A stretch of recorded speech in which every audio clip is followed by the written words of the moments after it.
donde queremos compartir con vosotros los resultados del informe de Insights de 2025. Vamos a iniciar un poco puntuales. La idea es no estar más de 45 minutos, una hora con el webinar. Intentaremos ser lo más ágiles y os pedimos participación, sobre todo en la parte de panel de expertos, que podáis hacer preguntas y dudas. Bueno, en primer lugar, agradeceros a todos los asistentes al webinar, a todos aquellos que se han apuntado, a nuestros colaboradores, advisors, al equipo de Biosmart Data que hacen posible esto día a día que hoy vamos a compartir con todos vosotros, y en especial mención a nuestros ponentes y panel de expertos que han sacado un huequito en su agenda para ayudarnos a presentaros nuestro informe. Decir que para Biosmart Data esto no es solo un informe. Esto realmente es la evidencia de que la medicina puede avanzar con datos de cada clínica si se comparten y nos ayudan a transformarlo en conocimiento colectivo. Hemos conseguido recoger 20.000 registros clínicos reales que están documentados directamente por equipos médicos, equipos de enfermería y otro personal sanitario en la práctica diaria. Y detrás de cada registro, y esto es lo más importante, hay un paciente atendido, hay un tratamiento aplicable y hay la oportunidad de aprender de cada una de esas experiencias. Queríamos presentaros también Biosmart Data, que quiénes somos, quién está detrás de todo esto. Nosotros somos una startup que hemos desarrollado un software que lo que buscamos es permitir a los médicos recoger datos clínicos de forma estructurada y sencilla, donde podáis validar y optimizar vuestros tratamientos en evidencia real, poder analizar y evaluar cómo evolucionan vuestros pacientes y también que podáis participar en estudios multicéntricos y publicaciones de una forma súper sencilla sin recursos adicionales. El objetivo de toda esta información es ser capaces de personalizar cada tratamiento a cada paciente. Nuestro propósito es claro, que esta práctica clínica diaria se convierta en ese conocimiento colectivo para mejorar y tomar mejores decisiones. Y no me enrollo más, doy paso a mi compañero Juan, que también nos va a hacer una pequeña introducción y a partir de ahí continuaremos con el webinar. Gracias a todos. Muchas gracias, María. Yo seré breve. Solamente indicar que cuando empezamos con este proyecto, muchos nos dijeron que era imposible, que los datos clínicos estaban demasiado dispersos, que convertirlos en evidencia útil era un trabajo inabordable y que los médicos no tendrían tiempo para recoger datos, que la industria no apostaría por este proyecto y que los hospitales no nos harían ni caso durante el proceso. Decidimos dar el primer paso y 5 años más tarde, gracias a la confianza de médicos, hospitales e industria que comparten la misma visión y valores, hemos demostrado que no solo es posible, sino que hoy estamos transformando la forma en la que se generan los datos, se comparten y se convierten para darle valor a la práctica clínica. Como ha indicado María, contamos con más de 20.000 registros clínicos reales que ya están validando tratamientos, revelando patrones y convirtiendo intuiciones en conocimiento real, con el objetivo de cambiar la tendencia por la evidencia. Y todo esto no sería posible sin el trabajo invisible, pero fundamental, de quienes convierten el dato en conocimiento aplicable, que son nuestro equipo de IT e ingeniería de datos. Por eso queremos dar paso también a Pedro Martí, que es nuestro ingeniero de datos dentro de Biosmart Data, que presentará la metodología que se ha utilizado para poder hacer esos análisis, para poder adentrarnos en el mundo de la inteligencia artificial dentro de la parte clínica y mostrar cómo el Real World Evidence convierte la evidencia de forma accionable.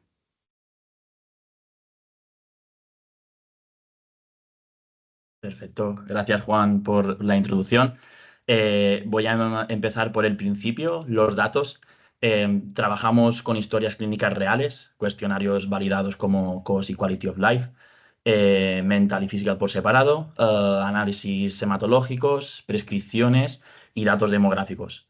Pero los datos brutos tal cual no sirven, así como Juan ha explicado al principio, están llenos de duplicados, errores de fechas de mediciones, valores imposibles, outliers e incluso casos sin posibilidad real de mejora. Lo que hicimos fue aplicar una metodología de depuración muy rigurosa y esto es importante destacarlo. De más de 20.000 registros iniciales nos quedamos con 383.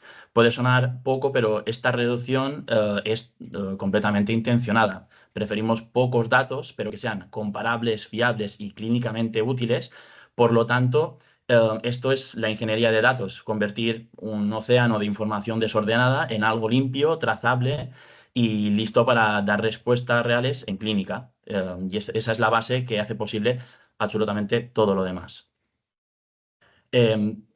Una vez tenemos una cohorte sólida y nos preguntamos qué queremos medir, lo primero es la calidad del propio PRP. Analizamos si las muestras realmente cumplían con criterios, mayor concentración plaquetaria, reducción de glóbulos rojos y blancos, coherencia en los códigos de laboratorio. En segundo lado, la evolución clínica de los pacientes. Y aquí usamos, como he comentado anteriormente, escalas reconocidas internacionalmente, medidas de forma longitudinal. De esta manera, podemos observar todo el proceso del paciente. La clave está en que no nos basta con un cambio numérico, sino que usamos criterios clínicos validados que nos dicen si la mejora es suficientemente grande como para ser relevante en la vida del paciente. Y lo tercero, la retención. Medimos cuántos pacientes siguen viniendo a las visitas de seguimiento a los 3, 6, 9 y 12 meses. Esto es fundamental porque sin un seguimiento no hay evidencia sólida para los médicos y también porque implica a los pacientes. Por lo tanto, cuantos más pacientes continúan, más fuerte es la evidencia y más pueden aprender ellos mismos sobre su evolución. Y luego, realmente el verdadero valor de este trabajo está en la metodología. Hemos demostrado que con datos reales de práctica clínica se puede hacer un análisis robusto, depurar, filtrar, organizar y generar conclusiones sólidas. Pero esto es solamente el primer paso. Ahora empezaremos a incorporar técnicas más sofisticadas, predicciones con inteligencia artificial, clustering de pacientes para identificar patrones y análisis longitudinales mucho más avanzados. Estos son herramientas que nos permiten ir a un paso más allá en la interpretación de datos y además hay una gran novedad en Biosmart Data, que es la firma de una cátedra con la Universidad Autónoma de Madrid. Esto lo que hace es abrirnos una puerta en un marco académico y científico en el que podemos introducir nuevas herramientas, descubrir nuevos aplicativos de Machine Learning y dar el salto a técnicas aún más avanzadas. Por lo tanto, la idea es clara. Lo que ya hemos conseguido es bastante sólido, pero lo mejor está por venir. Por lo tanto, personalmente quiero invitar a clínicas, industrias a sumarse, porque esto es solo el inicio de un proyecto en crecimiento, con un potencial enorme para transformar la práctica clínica real y lo que más se necesitan son datos. Por lo tanto, en pequeño resumen, hemos convertido datos totalmente desordenados en información útil. Hemos demostrado que se puede medir la mejoría de los pacientes de forma rigurosa y hemos abierto la puerta a un futuro muy innovador y realmente ese es el valor de lo que estamos haciendo. Muchas gracias. Gracias, Pedro. Pues vamos a dar paso a la siguiente parte que la llevará Sebe. Vale, muchas gracias, tanto María como Pedro. Quiero asegurarme, por favor, de que se ve bien la pantalla, de que carga. Sí, ya está. Vale, perfecto. Pues nada, buenas tardes a todos. Para mí es un placer colaborar en este evento junto a expertos tan reconocidos en el campo de las terapias biológicas y de la traumatología en general, y agradezco también mucho la invitación al equipo de Biosmart Data. Cuando hablamos de PRP en práctica clínica habitual, pocas veces tenemos pocas veces tenemos la oportunidad de observar miles de muestras. Hoy aquí tenemos un análisis de más de 9.000 muestras de sangre asociadas a sus muestras de PRP, que es lo que vamos a enseñar en esta presentación y que luego correlacionaremos con los resultados clínicos. A pesar de la gran variabilidad de métodos que hay en el mercado para preparar el PRP y de que muchos médicos también tienen sus trucos y a veces se habla de que cada maestrillo tiene su librillo, pues nos hemos encontrado con que el 80% de los tratamientos realizados con PRP tienen una serie de códigos que son bastante comunes, los veis aquí en la pantalla, en los cuales vemos que todos empiezan por 2,4, 2,5, 1,3, aproximadamente estamos consiguiendo un nivel de concentración de 2 veces en el producto, y todos esos PRPs comparten una parte final, como veis aquí, que es el código 0011. Entonces, para ir un poco más al detalle, vamos a discutir un poco mejor cómo funciona este código. Fíjense si pasa la pantalla. Vale, un momento.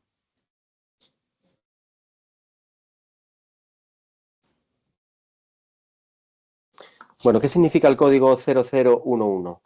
Lo que significa es que en la primera parte, aquí, tenemos los dos primeros números. El primero, el N1, indica la concentración basal de plaquetas. Por lo tanto, si tenemos un 1, por ejemplo, pues significa que tenemos una concentración entre 100.000 y 200.000 plaquetas. Si tenemos un 2, entre 200 y 300, y así sucesivamente.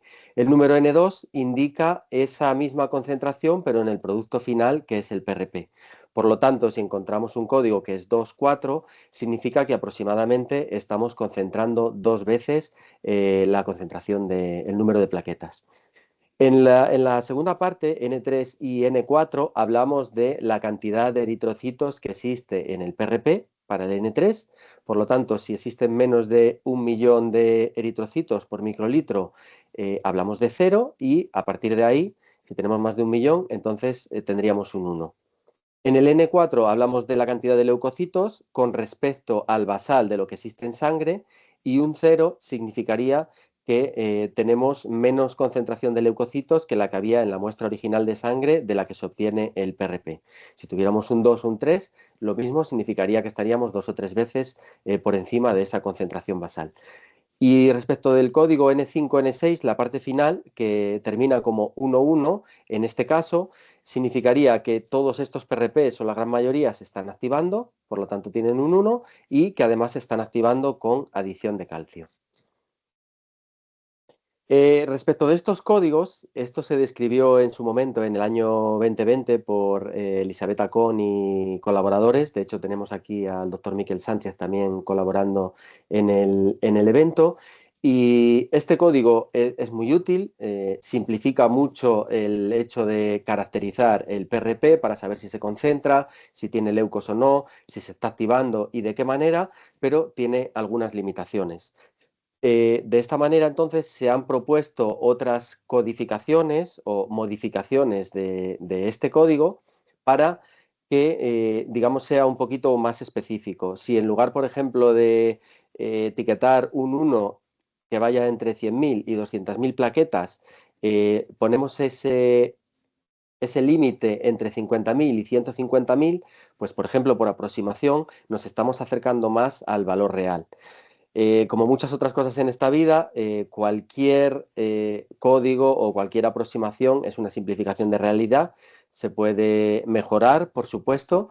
Incluso se podría añadir un subíndice, que es una manera también de acotar un poco mejor. Si fuera, por ejemplo, 190.000 plaquetas y ponemos 1 y un 9 debajo, estaríamos acercándonos mejor a la realidad.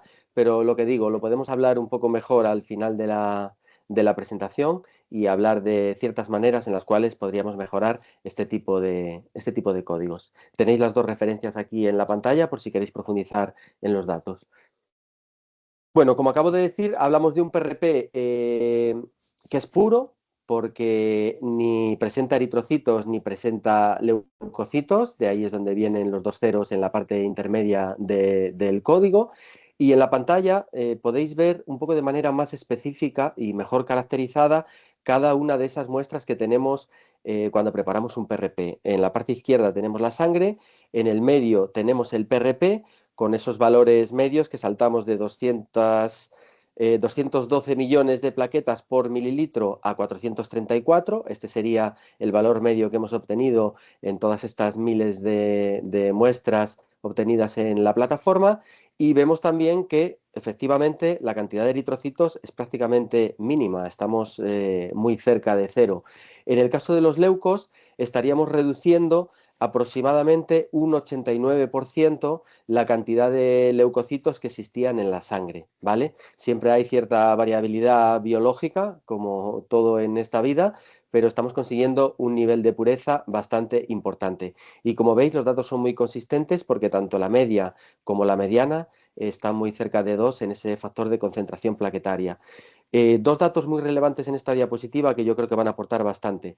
La dosis plaquetaria media que se ha utilizado en este caso en 2.783 muestras es de casi 3.000 millones, ¿vale? Para que nos hagamos una idea de la dosis plaquetaria que se está utilizando en cada una de esas inyecciones. Y el volumen medio promedio utilizado está en prácticamente 7 mililitros. Como decía, el rango intercuartílico nos da una idea de ese, bueno, de ese intervalo. Nos movemos principalmente el 50% de los datos entre 1.800 millones y casi 3.700. Y un comentario muy importante que no me canso de repetir cada vez que hablo de este tipo de cosas, de analizar parámetros hematológicos, y lo marco aquí en rojo, es que es muy importante homogenizar bien las muestras. Ya sea muestra de sangre, de PRP o de PPP, cada vez que se va a pasar por un contador hematológico, se debe de procesar lo antes posible y además se debe homogenizar de manera lenta, mezclar muy bien antes de pasarlo por el contador para evitar, pues lo que ha dicho Pedro Martí anteriormente, pues que haya muchos valores que se salen fuera de los rangos normales y es por cosas como esta que no se ha mezclado bien la muestra o que no se ha analizado bien. Bueno, pasamos ahora a ver cuáles son las patologías que tienen un mayor uso de PRP.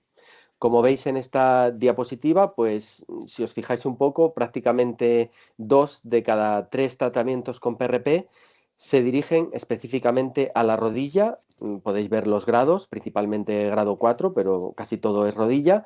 Y luego lo que le sigue a la rodilla es la artrosis de cadera y seguidamente en el puesto número 6 la tendinitis de hombro, en este caso en el manguito rotador. Como veis, aparecen los casos y los pacientes. En la mayor parte de los casos, y valga la redundancia, estos números son muy parecidos, pero no exactamente iguales, porque puede ser que en algunos pacientes hayan recibido más de un tratamiento, ¿vale? Por eso vemos aquí 175 pacientes, por ejemplo, y sin embargo casos son 188 porque han podido tener distintas rondas de tratamiento. Por lo tanto, prácticamente el 70% se dirigen de esos tratamientos con PRP a la artrosis de cadera. Respecto de la demografía, de cuál es la muestra poblacional que hemos utilizado, pues esos 260 pacientes que hemos filtrado de una manera muy rigurosa y muy exhaustiva, como nos comentaba Pedro, pues tenemos que la edad media de esos pacientes es de casi 63 años, 62,8, y luego depende del grado de artrosis que tenga ese paciente, pues vemos que la media por edad de esos grupos se va incrementando de manera bastante clara, ¿vale? Lo veis aquí arriba y lo veis abajo también en la gráfica. Hemos realizado un análisis estadístico por ANOVA para ver esa asociación entre esa influencia de la edad en el grado de artrosis y vemos que efectivamente es así. Partimos en la gonartrosis de grado 1 de una edad media de 55 años y sin embargo grado 3, 4 estamos en 65. Esto puede parecer algo muy obvio, pero la relevancia que quiero sacar en esta diapositiva es que gracias a esa labor de filtrado tan rigurosa que hemos hecho, podemos demostrar estadísticamente que algo que los traumatólogos ven de rutina en su consulta, pues se está confirmando con los datos.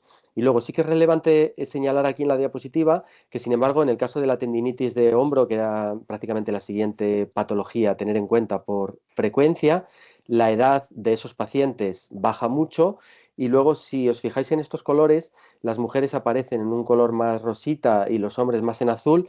Tenemos una población bastante balanceada, un poquito a favor de las mujeres, pero en general es 50-50 para ambos sexos.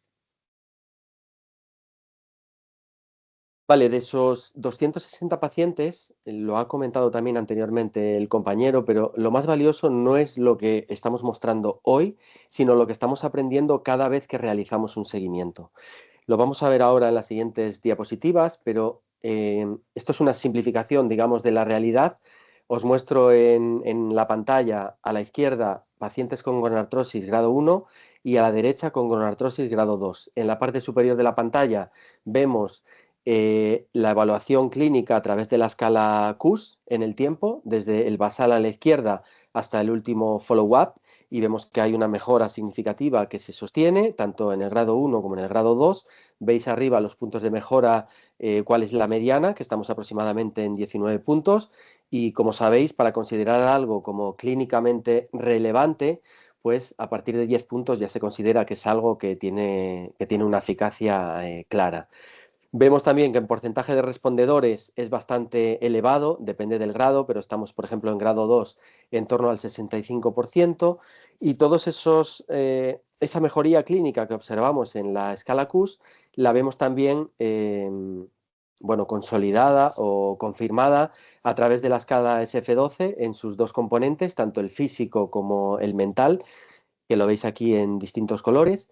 Y bueno, es verdad que el nivel de mejora en la calidad de vida es un poco menor, pero se ve claramente que está consolidado y que hay una eficacia en el medio, o sea, en el corto y en el medio plazo. En esta diapositiva vemos lo mismo, pero con grado 3 a la izquierda y con grado 4 a la derecha. Perdón, que aquí sale grado 6, a no ser que me corrijan los traumatólogos, esto no existe, pero sería grado 4, este palito tiene que venir a la izquierda, y vemos que efectivamente se mantiene este porcentaje de pacientes que consideramos respondedores, que tiende a bajar cuando hay una artrosis de grado 4, y que incluso en este caso en particular parece que la respuesta no es tan sostenida en el tiempo.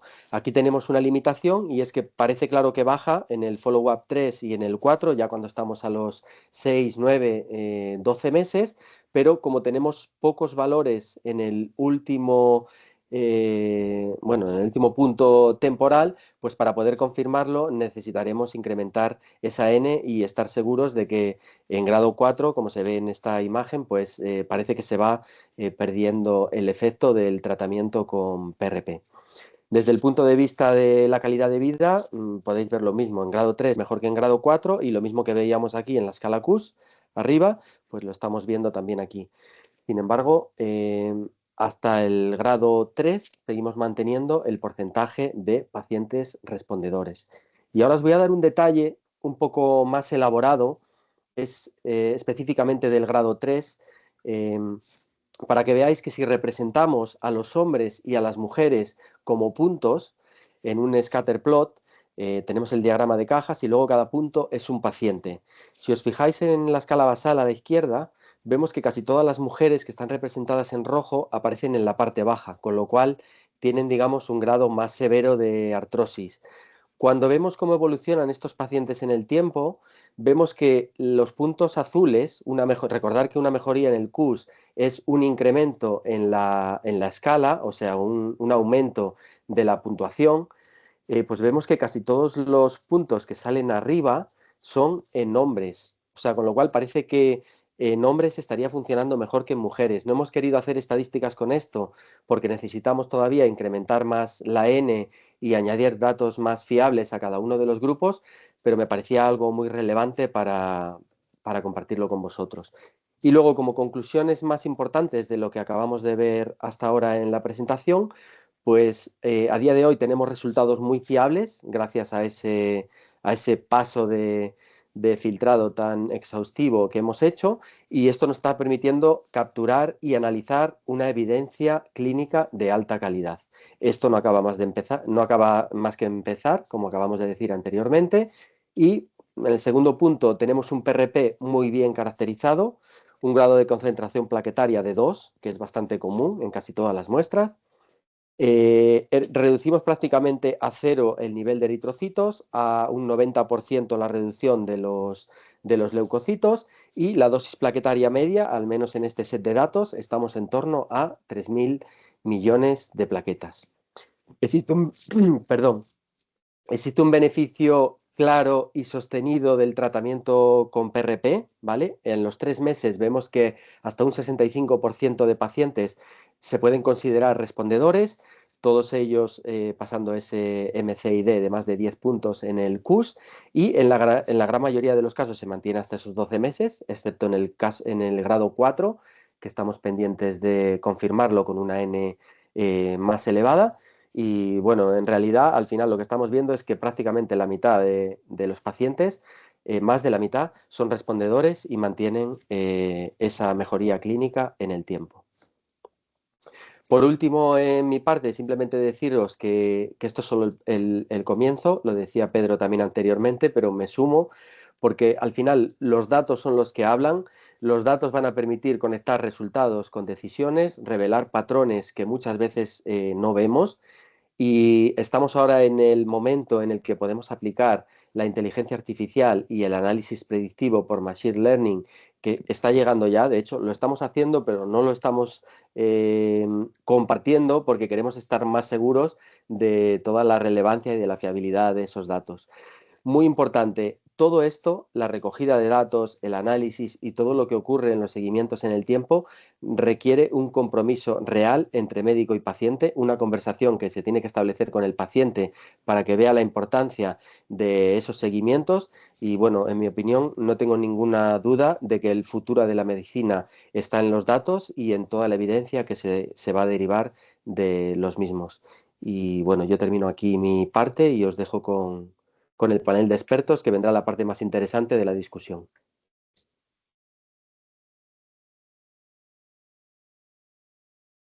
Perdón, muchas gracias, Sebe. Vamos a pasar con la última parte del webinar, que es ese panel de expertos. Tenemos al doctor Abad, que va a ser el moderador del equipo, y luego tenemos al resto de panelistas, que tenemos al doctor Miskel Sánchez, al doctor Roberto Seijas, perdón, del equipo de Ramón Cugat, que no se ha podido conectar finalmente, a la doctora Almudena Fernández Bravo y al doctor Carlos Cordero. Tenemos al doctor Abad, que justo el pobre ha tenido un problema con la tecnología y no lo podemos ver. ¿Se me oye? Sí. No sé por qué, me habéis baneado en la cámara, yo creo, pero bueno, como soy el moderador y como voz en off, tampoco hay mayor problema.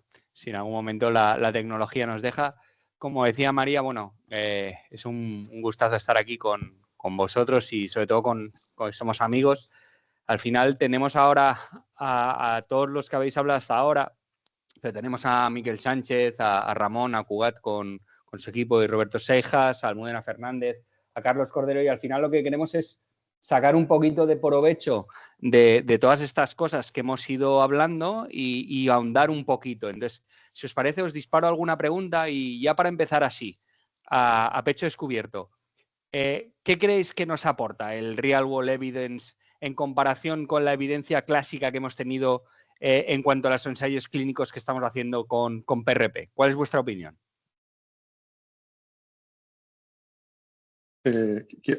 ¿Habla cualquiera? Sí, dispara Miquel y luego le damos el paso a Roberto, que también ha levantado la mano. Bueno, oye, primero felicito a todos, pues es un estudio precioso y doy la enhorabuena porque hay que seguir este camino. Ya sabéis que hace unos años publicamos un estudio parecido sobre 500 y pico pacientes y es muy interesante porque a nosotros nos salió que las mujeres mejoraban más que los hombres. Pero bueno, por eso hay que seguir este estudio. A ver, la diferencia, cuando hay un ensayo clínico, pones muchas condiciones. Los criterios de inclusión y exclusión son demasiado estrictos y no es el mundo real. Cuando estás en la consulta tienes pacientes gordos, delgados, diabéticos, altos, rubios, morenos, y la única manera de saber si funciona un tratamiento, durante cuánto tiempo y a quién, es haciendo este tipo de trabajos. Así que yo animo a todos que se sumen, porque cuando tengamos miles de pacientes, conoceremos la realidad de todo esto. Roberto. Doctor Seijas. Sí, ¿qué tal? Gracias. Enhorabuena a todo el equipo. Realmente ha sido un trabajo excelente, muchos años recogiendo datos. Y un poco en la línea de lo que preguntabas, Ferran, realmente el recoger datos y el analizarlos nos ayuda a una cosa que es básica en nuestra práctica diaria, y es en la toma de decisiones. O sea, nos pasamos la vida en consultas tomando decisiones, decidiendo qué tiene cada paciente, si tiene esta patología, si esta otra, cuál es el mejor tratamiento. Y en cada paciente tomamos varias decisiones. Y tomar esas decisiones se basa en nuestro conocimiento, en nuestra experiencia, Y ahí juega el tener acceso a datos en los que continuamente estemos analizando lo que estamos haciendo con nuestros pacientes es básico para tomar la mejor decisión. No solamente en cuanto al feedback que podemos tener con esos datos, sino realmente el analizar lo que estamos haciendo, si estamos en la dirección adecuada o si no.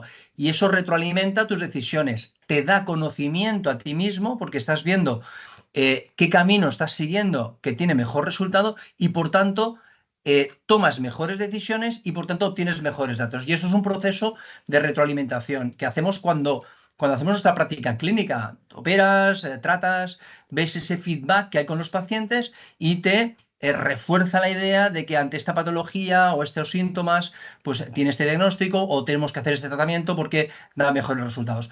Por tanto, la esencia del manejo de datos es que nos ayuda a tomar mejores decisiones en nuestra práctica clínica.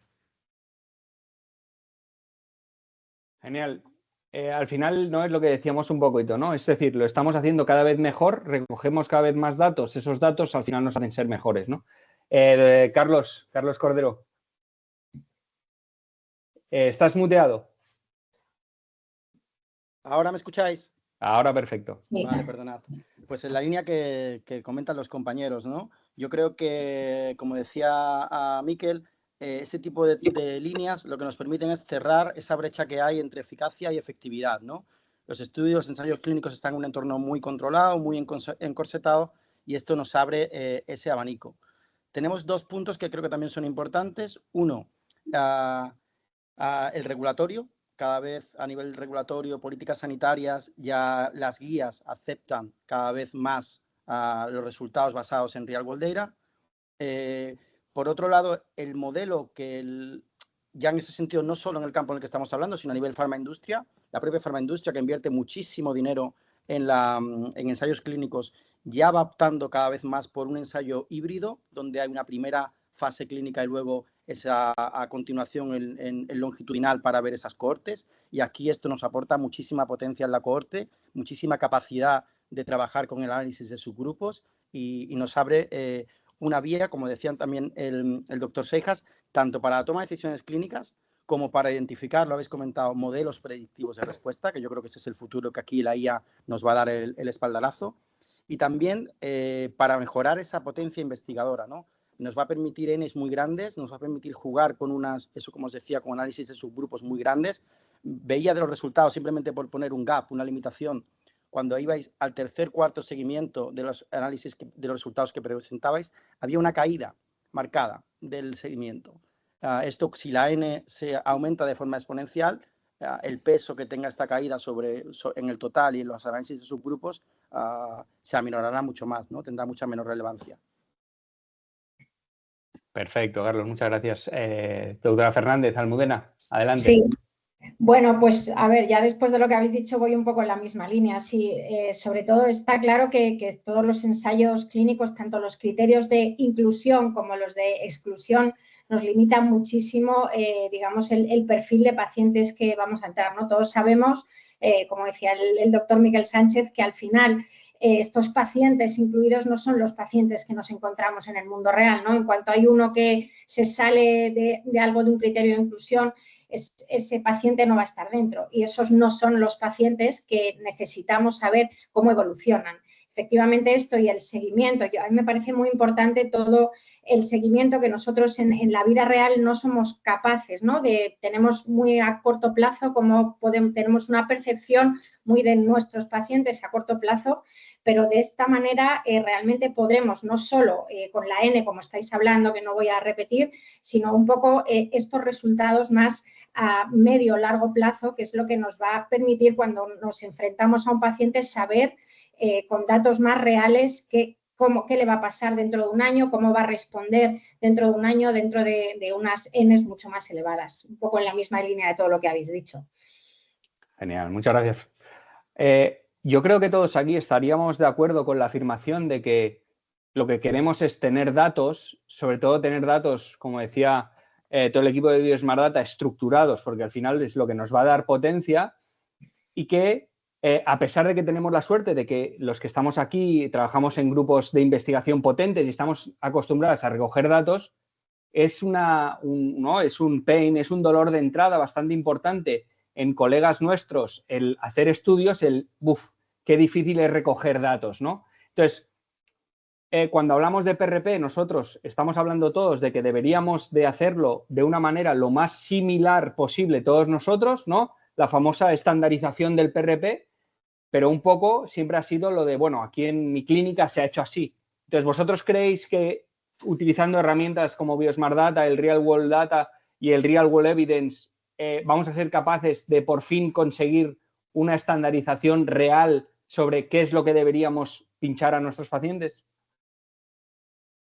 Yo creo que esto sí que es básico. Lo que pasa es que hay que recoger muchos datos. Ahora se ha recogido muy bien y sabemos que hay un PRP un poco uniforme el que se ha usado en este estudio. Si tenemos muchos más pacientes, muchos más datos, te permite comparar primero protocolos de formulación del PRP con la moda ahora, que yo creo que es errónea, de concentrar muchísimo las plaquetas para tratar la artrosis, o los protocolos de aplicación, porque hay que saber el volumen que se infiltra, cuántas infiltraciones se hacen, si se repiten luego los ciclos. Según vayan pasando los años vamos a aprender muchísimo, porque al final lo que queremos, la meta final, es intentar retrasar esas prótesis de rodilla en un paciente mientras podamos, ¿no? Entonces hace falta años de evolución y recogiendo muchas cosas, no solo la formulación del PRP, pero también volúmenes, protocolos de aplicación, repetición de tratamientos, etcétera. ¿Seijas? Sí, hay dos cosas importantes. Como decía Miquel, lo primero es que tienes un número de variables muy grande y manejar esos datos es muy difícil. El saber qué peso tiene cada una de esas variables dentro del resultado que vas a hacer a un tratamiento. Y ahí sí que cuando manejas grandes volúmenes y manejas una tecnología en la que puede valorar y darle peso a estas variables, puedes tomar mejores decisiones, saber si la edad es un factor que influye mucho más que, por ejemplo, el género, si el grado de artrosis tiene mucho más peso. Es decir, hay una serie de variables que van a influenciarnos mucho a la hora de tomar esas decisiones. Y luego hay un segundo tema que nos da muchos problemas a todos los que hemos hecho investigación de campo, y es los seguimientos son muy difíciles de hacer. El conseguir que un paciente antes de operarlo te responda una serie de ítems es más o menos sencillo, si se puede decir que es algo sencillo el trabajo de campo, pero luego cuesta mucho en los seguimientos, sobre todo cuanto más largo plazo, más cuesta tener respuestas a los pacientes, y esos porcentajes nos bajan en picado. Y eso potencian los estudios, sobre todo cuando tú quieres ver algo a largo plazo. El hecho de tener herramientas como esta, en las que nos puede facilitar o nos puede enviar de una forma mucho más automatizada, nos va a ayudar tanto a los que estamos más habituados a trabajar con este tipo de situaciones, como al que no tiene tanta experiencia y se le hace un mundo, aquellos compañeros que nos pueden estar escuchando, que no ha hecho nunca un trabajo de campo y que solo el mero hecho de pensar de que le tengo que pasar a todos mis pacientes, pues se le hace una montaña, ¿no? No solamente antes de pincharlos, sino después de pincharlos, ya a los 3 meses, a los 6 meses, ya al año, se hace una bola. El hecho de que tengas un entorno, no solamente un grupo de expertos que nos dedicamos a esto, sino un grupo tecnológico que nos ayude a hacer estos seguimientos, da pie a que todos estos compañeros aporten esta información que nos es útil a todos, a los que aportamos más y a los que aportamos menos, porque cada uno en su grado le va a ser muy útil. Para hacer una pequeña aclaración para aquellos audientes nuestros que no estén familiarizados con el software de Biosmart Data, al final lo que estamos diciendo es que usamos este software que lo que nos permite es que nosotros en consulta introducimos unos pocos datos del paciente y decimos qué cuestionarios quieren que se les pasen. Y estos cuestionarios les llegan al paciente online vía correo electrónico, el paciente los contesta y inmediatamente se nos quedan volcados en nuestra base de datos. Entonces, eso tan pesado que teníamos que hacer antes, que era darle los papeles, que contestaran y que alguien eso lo pasara en un Excel, que era horroroso, pues ahora lo tenemos automatizado y además minimizando los posibles fallos. Carlos. Pues nada, seguir un poco por comentar en la misma línea, ¿no? Yo creo que sí, que es un camino largo, que es arduo. En algunos contextos será más fácil porque hay herramientas facilitadoras, en otros será más complicado, pero llegará sí o sí. Llegará básicamente porque interesa, yo creo, a todos los actores que están implicados, ¿no? Al médico, por supuesto al paciente, al entorno investigador y a la industria que está por detrás, ¿no? Porque el más riguroso, el que mejor trabaje, querrá ver premiado o reflejado ese producto que puede tener unos plus que otros no tienen, ¿no? Aún hoy, ¿no? Hablo un poco de memoria, pero creo que metaanálisis de 2-3 años de antigüedad hablaban de una tasa muy baja, ¿no? Con estudios metodológicamente potentes, hablo de reporte correcto de la caracterización del PRP, ¿no?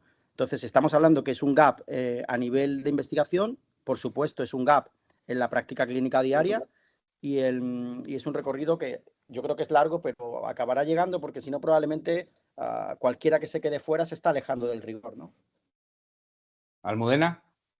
Sí, yo creo sinceramente que es complicado porque vosotros lo estáis diciendo, o sea, la variabilidad que hay en la práctica clínica con cada persona que hablas o cuando vas a un congreso, cada vez va siendo menos, por suerte, pero hay una gran variabilidad. Entonces, la única manera de poder unificar es tener este tipo de herramientas. No es sencillo porque, bueno, porque hay que, digamos, acostumbrarse a utilizarlos, pero una vez que esto se empieza a utilizar, realmente conseguiremos que por lo menos las patologías más frecuentes podamos unificarlas en cierta manera. Entonces, no es sencillo porque hay tanto a nivel de estudios como a nivel de práctica clínica, pero bueno, yo creo que es una manera de empezar a homogeneizar toda esta práctica clínica, sin duda.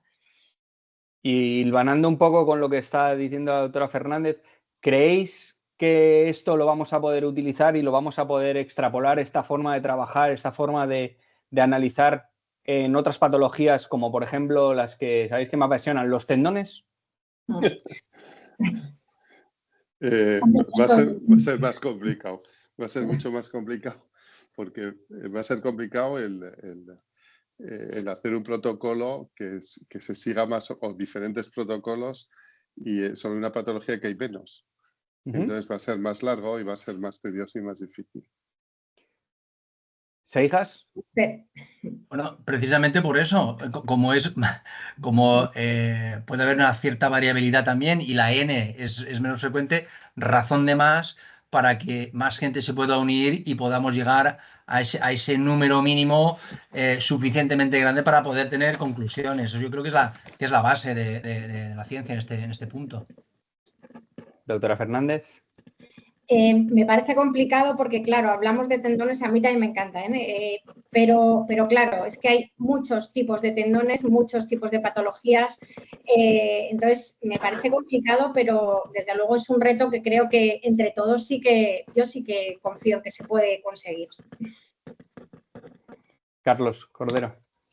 Pues difícil, pero creo que es interesante, que es necesario, que es importante también por esa menor, digamos, prevalencia que en modelos articulares de artrosis de rodilla, pero es importante precisamente por eso, para obtener ese modelo predictivo, ¿no? Que yo creo que es una de las grandes ventajas que esto tiene, ¿no? Bueno, habrá que ver, será probablemente un punto clave, trabajar quizás en un listado previo de centros participantes que aprueben un protocolo común de tratamiento, ¿no? Igual que hay centros que participamos o en un ensayo clínico concreto, mantener esa misma línea. Determinados centros de trabajo que acepten unas reglas del juego, vamos a decirlo así, no solo en el tratamiento de PRP que se aplica, sino el resto de medidas coadyuvantes, y a partir de ahí crecer y analizar el dato con más detalle, ¿no? Miguel.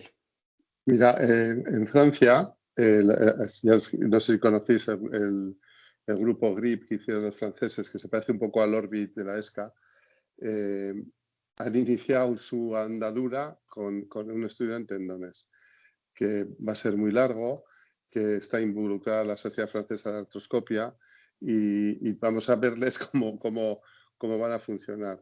el arranque ha sido complicadísimo porque yo hago parte de ese grupo de estudio y así, pero sin aportar pacientes, porque nuestros pacientes fuera de Francia no podemos aportarlos, pero es que hay unas discrepancias en protocolos de aplicación para ponerse de acuerdo en indicaciones, en qué tendones. Entonces eso es muy importante hacerlo, como dices bien, Ferran, es muy importante hacerlo, pero tenemos que reclutar mucha gente que sea muy seria y que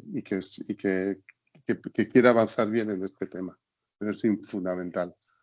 Es decir, yo creo que todos estamos de acuerdo en que lo que tenemos que hacer es basarnos en el dato. Al final, muchos de vosotros ya lo sabéis, pero para los que no lo sepáis, Biosmart Data tiene un estudio abierto en tendinopatías al cual todo aquel que quiera participar, como decía muy bien, obviamente el doctor Cordero tiene que seguir unas normas para jugar, ¿no? Que todos juguemos al mismo partido, pero al final hay ciertas preguntas que no somos capaces de responder, porque igual que en artrosis, por ejemplo, no nos ponemos de acuerdo de si hay que usar mucha o poca concentración, cuánta dosificación tenemos que usar, si más o menos mililitros. Y entonces puedes coger un experto como Miquel o como Seijas y igual te dicen una cosa y hablas a lo mejor con el doctor Cordero, conmigo o con Almudena Fernández y decimos otra. Y dices, ya, pero si se supone que son gente que hacen esto, pues lo hacemos distinto incluso entre nosotros. Por ejemplo, en tendones,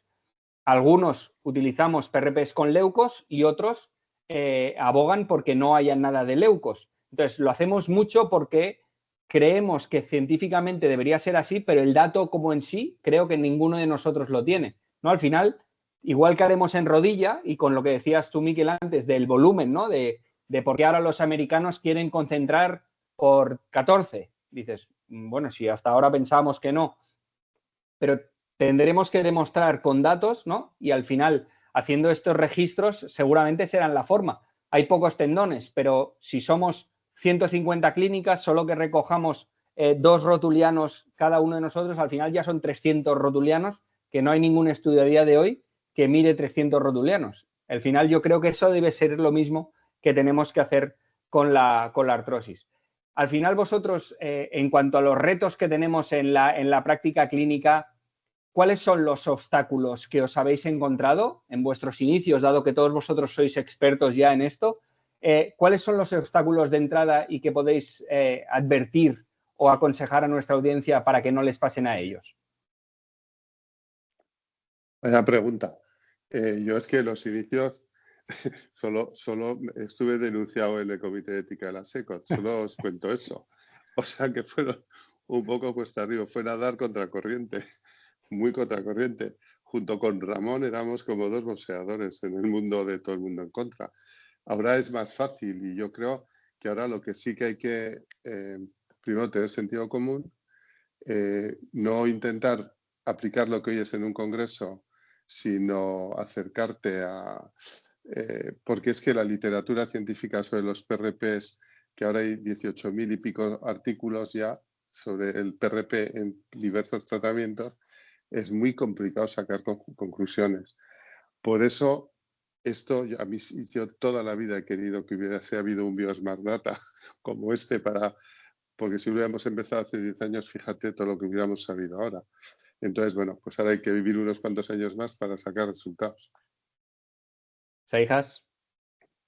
Sí, la verdad es que problemas ha habido 40.000. Yo me acuerdo cuando empecé a trabajar con Cugat, hacía unos meses que había empezado a hacer factores, que le había enseñado Miquel, y las he visto de todos los colores. De todas maneras, sí que es verdad que, como dice Miquel, ha evolucionado mucho. Sobre todo, la gran discusión que yo durante muchos años he tenido con muchos compañeros, en los cuales se ha hecho una crítica constructiva sobre los factores, yo siempre les decía lo mismo, ¿no? Porque había una frase que oía mucho, era que yo creo o dejo de creer en el tema biológico, en el tema de factores, y dices, mira, es que a mí me da igual lo que creas o no creas. Yo me considero científico y yo te demuestro o no te demuestro, y puedo tener suficiente evidencia o no la tengo.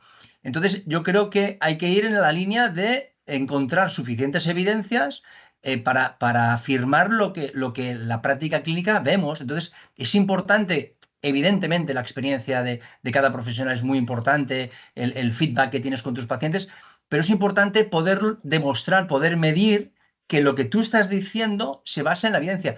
Porque hay una cosa muy importante y es cuando tú mides los resultados, te da mucha más evidencia subjetiva para ti que lo que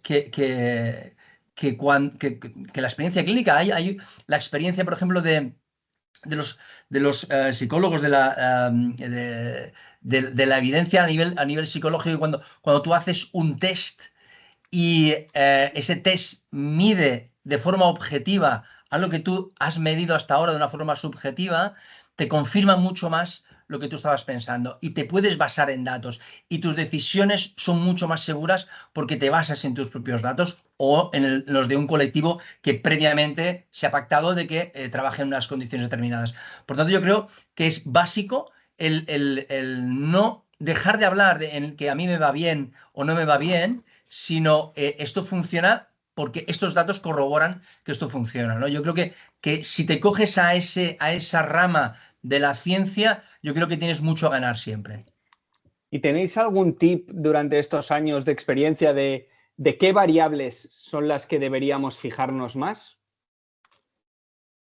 Hay variables epidemiológicas que son clarísimas, ¿eh? La edad, el peso, el IMC que tiene el paciente, el grado de lesión de cartílago que tiene, son variables que son básicas. El eje que tienes, es decir, hay una serie de ítems que son variables clínicas que al final tú te vas dando cuenta que, por ejemplo, a nivel de la rodilla, el que tiene un varo muy forzado, tiene un componente mecánico que vas a tener a lo mejor que corregir. Es decir, hay una serie de variables que ya ves que son clínicamente importantes, que luego las ves reflejadas en los datos. Pero la edad, por ejemplo, el peso de los pacientes, el grado de lesión, son datos que hay que tener muchas veces en cuenta que hay una correlación y, por ejemplo, cuando hicimos el test en cadera, por ejemplo, hay una correlación evidentemente entre el grado de lesión y la edad. Pero es que cuando independizas esas variables, tienen su propio peso de forma independiente. Es decir, para que la gente nos entienda, como los datos que habéis presentado, oye, es que el grado de artrosis aumenta a medida que aumenta la edad, ¿no? Por tanto, es lógico, si yo veo un paciente que es más mayor, que tenga un grado de artrosis más elevado. Efectivamente, son variables, dos variables que se correlacionan, pero que no son estrictamente dependientes. Yo puedo tener pacientes más mayores con un grado 1 de artrosis y al revés, puedo tener pacientes más jóvenes con un grado elevado. Y tenemos que aprender a que esas variables sean independientes, que muchas veces van juntas, pero que pueden ir independientes y tenemos que empezar a pensar diseccionando y seccionando esas variables. Almudena, doctora Fernández. Totalmente de acuerdo con todo lo que ha dicho el doctor Seijas. Hay una variable que se habla menos y que es fundamental, es, digamos, ¿no? Toda la parte de la fuerza muscular, el ejercicio terapéutico, que se deja, o sea, se habla de rehabilitación, ejercicio, pero realmente no se ahonda bien en eso y es fundamental. Entonces, yo es una variable que veo que, bueno, creo que hay que profundizar un poquito más en ella porque la fuerza muscular, es decir, hay ciertos grados que ya sabemos que quizá no es tan importante, pero y pensando también en tendones, o sea, el tipo de ejercicio que se realiza y cómo se realiza me parece fundamental y es una variable que no se nos debería olvidar. Muy buen apunte, porque además no hay que olvidar que cada vez más todas las partes incluso de ejercicios las tenemos sensorizadas, con lo cual podemos tomar un montonazo de datos. Una de las cosas que trabajamos con el equipo de BioSmart Data es precisamente eso. Al final sabéis que lo que se trata es de coger datos, que esos datos estén estructurados, que esos datos sean de calidad, pero al final que todos esos datos, y como decía Seijas, los podamos evaluar juntos pero separados a la vez. Entonces es cuando empiezas a hacer análisis de todos esos datos en conjunto. Doctor Seijas, ¿tenías la mano levantada? Sí, un comentario muy sencillo y al hilo que decía Almudena, es que precisamente es una variable que tiene mucha importancia y que medimos poco. No es una variable que habitualmente incorporemos en nuestras historias y que nos aportaría mucha información. Estoy totalmente de acuerdo. Miguel. Y el otro, oye, uno de los otros problemas que se estudia poco también es que estamos usando un producto autólogo y cada uno somos genéticamente diferentes. Y tenemos que comparar un producto que depende de cómo hemos nacido y nuestros hábitos de vida. La función y de la plaqueta varía mucho, pues gente que beba unos vinos todos los días y gente que no, o que coma otra cosa. O sea, hay tantas cosas que es difícil sacar conclusiones. Por eso tenemos que hacer grupos de datos, como decía Roberto, para sacar conclusiones. Si hubiéramos tenido un PRP igual para todos los pacientes, sería más uniforme los resultados. Y podríamos en esos pacientes decir, los rubios con este PRP funcionan mejor que los morenos, ¿no? Pero es que los rubios tienen un PRP que igual es diferente a un moreno y toda esa genética influye más. ¿Esto qué pasa? No es por desanimar a nadie, porque tenemos que seguir estudiando, porque cuantos más nos juntemos, más datos sacaremos. Pero complica más y por eso siempre será discutible unos resultados clínicos y habrá variaciones de unos países a otros. Bueno, pues al final todo esto que están hablando nuestros expertos es muy bueno porque nos está llevando al kit de la cuestión. Que el kit de la cuestión es que cuando nosotros hacemos un estudio al uso, como hacíamos antaño, al final las variables tienen que ser limitadas. No voy a decir poquitas, puedes coger menos o más, pero tienen que ser más o menos limitadas porque si no la cosa se te va en las manos. Claro, al nosotros esto hacerlo con una base informática, aquí las variables pueden ser tantas como nosotros queramos. Porque entre otras cosas, por ejemplo, ¿no? Una de las cosas que hablábamos en nuestro grupo de estudio es, yo puedo coger analíticas tal cual en PDF y enchufarla en Biosmart Data para que coja todos esos datos, ¿no? Vitaminas D, las hormonas tiroidales. Hay un montón de datos que de normal no pondríamos, pero con estos sistemas informáticos sí que podemos hacer, porque la gracia no es solo que cogemos los datos, sino que esos datos los vamos a analizar con inteligencia artificial. Que para los que no están tan acostumbrados en nuestra audiencia a hablar de inteligencia artificial, yo lo pongo como una cosa muy sencilla de entender, que es que la capacidad de raciocinio que tengo yo, que encima es más limitada que mucha de vosotros, me permite unos cuantos datos. Claro, cuando eso junto muchos datos, mi capacidad computacional se ve sobrepasada. Eso con la inteligencia artificial lo podremos hacer. Con lo cual, ¿cómo creéis que vosotros esa inteligencia artificial va a mejorar la identificación de esos patrones de los que estáis hablando? Carlos. Pues modelos predictivos, es que está en otras áreas que no son el PRP. O sea que esto ya hay otras composiciones farmacológicas o tratamientos que lo están trabajando, ¿no? Esto llegará. Yo creo que lo decíais, independientemente de todas las variables, que podemos coincidir en muchas y discrepar en otras, la ventaja fundamental que te permite este modelo es que te da una robustez metodológica, si la N es alta, en el análisis de subgrupos, que no te da ningún ECA aislado. Entonces, eso es una fortaleza brutal, ¿no? Supongo que conforme, como decíais, más grupos, más centros se vayan incorporando y seamos capaces también de, como decías, Ferran, marcar unas reglas del juego, pues de ahí podemos sacar auténtico oro en datos, ¿no? Porque el dato en sí es oro, ¿no? De cara a toma de decisiones clínicas y modelo y en el segundo paso, porque la toma de decisiones de clínicas, pues muchas veces son personales, en base a resultados, sociedades científicas, pero los modelos predictivos son un paso más allá. Y ahí la inteligencia artificial nos va a dar un cable tremendo. A la relación a lo que estás diciendo ahora, Carlos, en el grupo se ha hablado, ¿no? Y imaginaros cuán importante es el modelo predictivo de decir, no, es que tú vas a ser un no respondedor. O al contrario, no, tú vas a ser un muy buen respondedor. Eso a día de hoy lo intuimos a veces porque llevamos muchos años haciendo esto y ya dices, vale, este seguro que no le va a ir bien, pero cuando eso lo tengamos con datos, nos dará un soporte en la clínica muy, muy importante. Sobre eso, ¿alguna cosa que queráis añadir? Vale, lo bueno es que estamos todos de acuerdo, que es importante estar de acuerdo y sobre todo con el moderador siempre es bueno. Entonces, vamos más o menos on time, nos vamos a pasar un poquito, pero os quiero hacer una última pregunta para terminar. De una forma breve, con pocas palabras, ¿cómo veis el futuro del PRP en los próximos años y cómo veis en esos años el futuro de la recogida de datos en general? Empezamos, Miguel.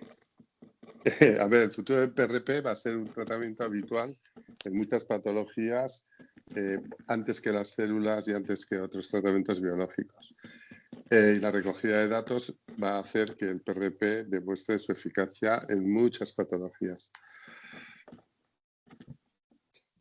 Roberto. Sí, básicamente lo que va a permitir es que personalicemos más el tratamiento. Al final personalizamos a quién es el target perfecto o un mejor target de qué paciente realmente puede beneficiarse con un tratamiento del que podemos proporcionar y realmente qué resultado nos va a dar, con lo cual vas a personalizar a cada paciente realmente el que le va a ir bien o no, porque al que ya prevés que no le va a ir bien, no lo vas a hacer y por tanto tus porcentajes de éxito van a aumentar. Eso es.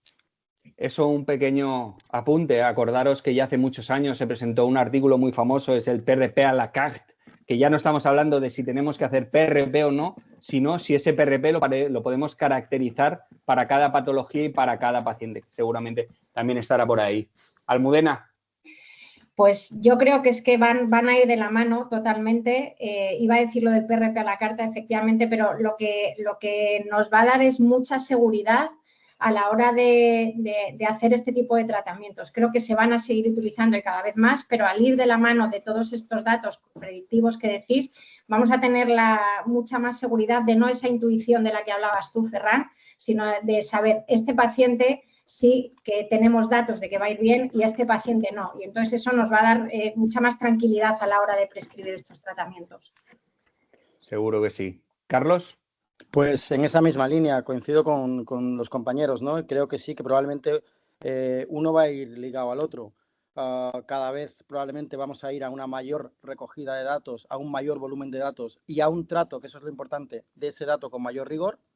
Y por otra parte, pues probablemente si vamos teniendo cada vez un PRP más caracterizado o en un mayor número de situaciones somos capaces de caracterizar ese PRP, los trabajos que hagamos van a tener una mayor robustez metodológica y se van a vencer muchas barreras, ¿no? O sea que yo creo que ese es el futuro que es casi presente. Seguro, seguro que sí. Bueno, pues muchísimas gracias a todos los panelistas, a Almudena, Carlos, Roberto, a Ramón, que lo tienes también por ahí, a Miquel, porque al final moderar una mesa con compañeros, con amigos y con expertos como vosotros es un lujazo y un gusto. Le paso la palabra a María, que creo que nos quería dejar con alguna perla final, así que la palabra es tuya, María. Sí, nada, muchas gracias a todos. O sea, la verdad es que nos hemos pasado un poco del tiempo, pero es que da un gusto escucharos y yo me pasaría horas y horas porque se aprende muchísimo siempre con vosotros. Os doy yo las gracias de parte de todo el equipo por haber participado, por haber estado con nosotros, incluso al doctor Fijas, que al pobre le han atacado en el último minuto y se ha podido unir y ha sido un gusto también escucharle y tenerle con nosotros. Ha habido varias cosas que obviamente esto es un primer informe, es un primer paso que hemos hecho. Como se ha comentado al principio, se ha filtrado muchísimos los datos porque nos importaba mucho que los datos que nosotros demos en los informes tengan muchísimo rigor. Obviamente hay muchos más registros detrás, pero hemos cogido los que realmente estamos 100% seguros que están bien, y eso también implica que hay muchas cosas que se han filtrado. Por ejemplo, el tema y lo comentábamos al principio, de cómo se utiliza. Casi todos los PRPs con artrosis que hemos estudiado son intraarticulares, creo que era un 90% o por ahí, si no me equivoco, el dato que teníamos. Creo que también hay otra vía, que es el intraóseo, que se tiene que trabajar mucho y que hay otros métodos de trabajo. Y bueno, os animamos a todos, que se ha hablado también el tema de tendinopatías. Justo ahora mismo tenemos abierto también un estudio multicéntrico donde estamos trabajando mucho en definir esos puntos que se van a estudiar, y os animamos a todos a inscribiros. Y solo terminar con, bueno, gracias a todos vosotros, toda la implicación